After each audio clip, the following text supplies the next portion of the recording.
中华的台语文创意园区今年结合母亲节，办理爱母亲、讲母语的活动。教育部长潘文忠嘛有去参加，也讲到最近针对闽南语这个称呼的争议。潘文忠是讲会遵照国家语言发展法，那主管机关文化部有共识有决定，咱教育部嘛做伙来调整。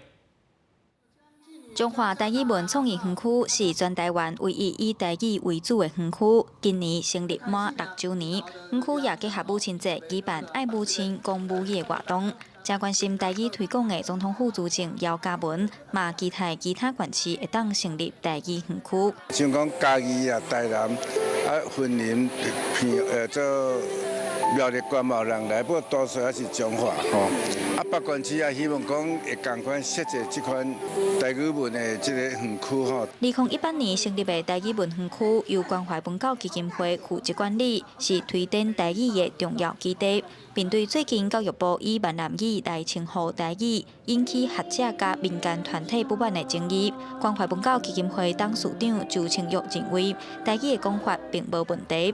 要出席活动的教育部长潘文忠头摆针对这个议题做出回应，表示会照文化部的讨论结果来调整。一直是就是讲台语，就是台湾话。啊，咱客家嘛是台湾话，哦，这就是台湾这个土地啊，这个所在的话语，这无啥物问题。文化部吼，因为伊是国家语言发展法的主办的单位，伊嘛甲咱各部会啊，目前有一寡讨论的基础，当然会希望讲大家若更较好的共识啦吼。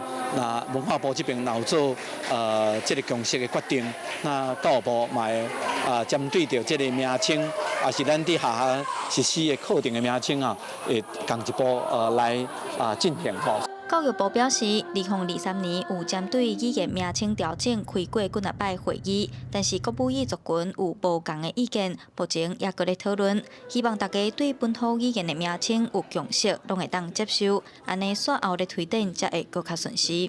记者杨淑晴，中华报道。